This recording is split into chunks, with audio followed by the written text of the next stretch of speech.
Bismillahirrahmanirrahim.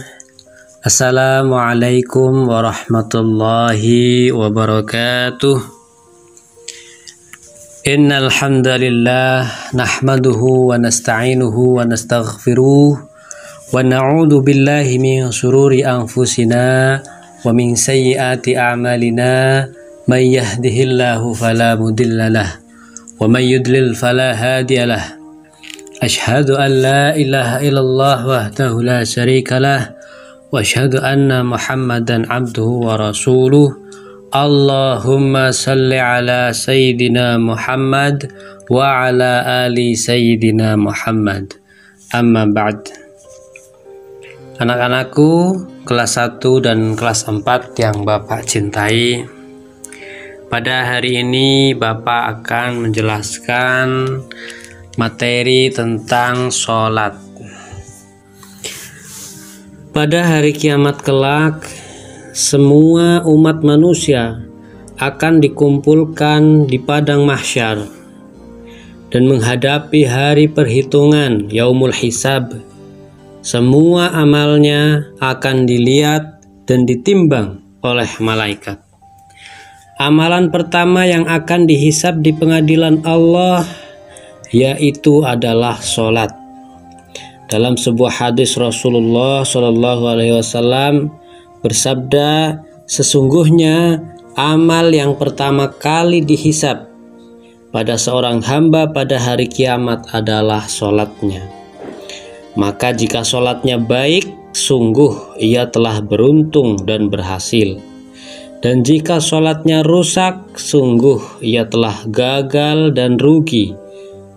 Jika berkurang sedikit dari sholat wajibnya, maka Allah Ta'ala berfirman, lihatlah apakah hambaku ini memiliki sholat sunnah, maka disempurnakanlah apa yang kurang dari sholat wajibnya.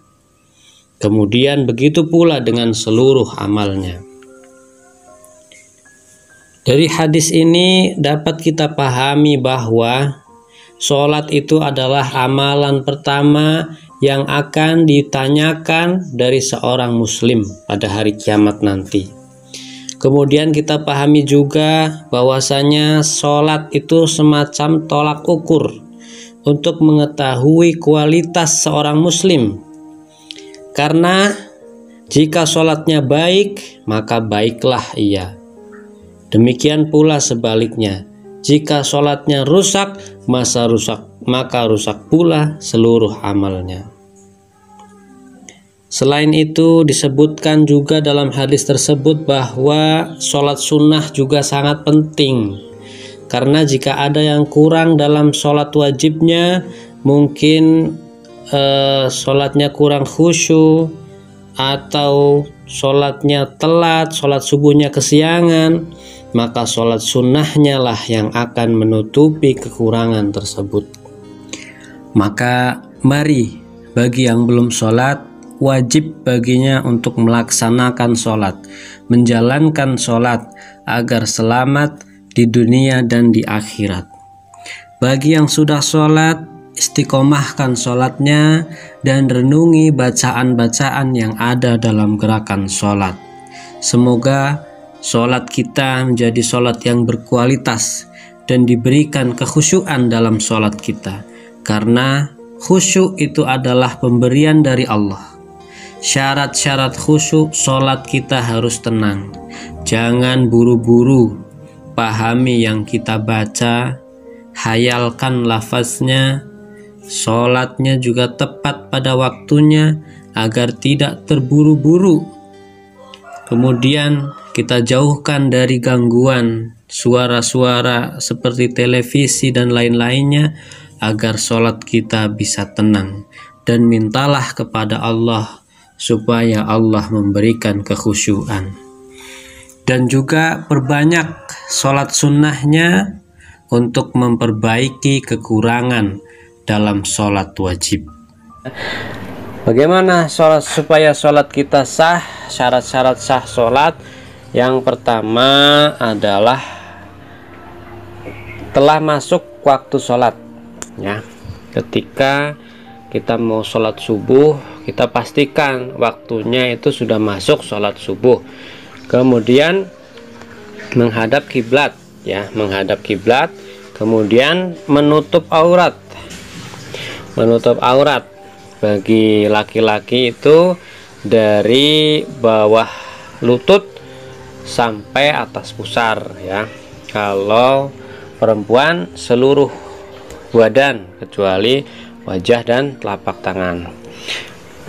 Kemudian syarat-syarat sah sholat yang lain adalah suci badan, tempat sholat dan pakaian yang digunakan dari najis. Jadi badan kita, tempat sholat kita, pakaian kita itu harus suci, ya, tidak kotor, harus tidak najis, ya. Kemudian kita juga harus mengetahui rukun sholat dan tata cara pelaksanaannya supaya sah sholatnya. Kemudian rukun sholat. Nah, ini rukun sholat ini adalah yang menjadikan sahnya sholat. Kalau salah satu rukun ini ditinggalkan, sholatnya tidak sah. Nah, rukun sholat yang pertama adalah niat, ya. Niat dalam hati sambil takbiratul ihram, ya. Usalli fardhas subhi rak'ataini mustaqbilal qiblati adaan ma'muman lillahi ta'ala. Niat. Kemudian yang kedua, berdiri tegap bila mampu, ya. Tapi kalau tidak mampu karena sakit misalkan, maka diperbolehkan duduk atau berbaring, ya. Kalau sakit parah tidak bisa berdiri. Kemudian takbiratul ihram, ya. Jadi niat itu dibarengi dengan takbiratul ihram, mengangkat kedua tangan. Kalau laki-laki sejajar telinga, perempuan sejajar dengan bahu. Kemudian rukun yang keempat, membaca suratul Fatihah pada setiap rakaatnya. Suratul Fatihah. Kemudian yang kelima, ruku. Yang keenam, i'tidal. Yang ketujuh, sujud. Yang kedelapan, duduk di antara dua sujud. Yang kesembilan, duduk tasyahud akhir. Yang kesepuluh, membaca tasyahud akhir. Yang kesebelas, membaca sholawat Nabi. Yang ke-12, mengucap salam pertama. Dan 13, tertib dilaksanakan secara berurutan, ya.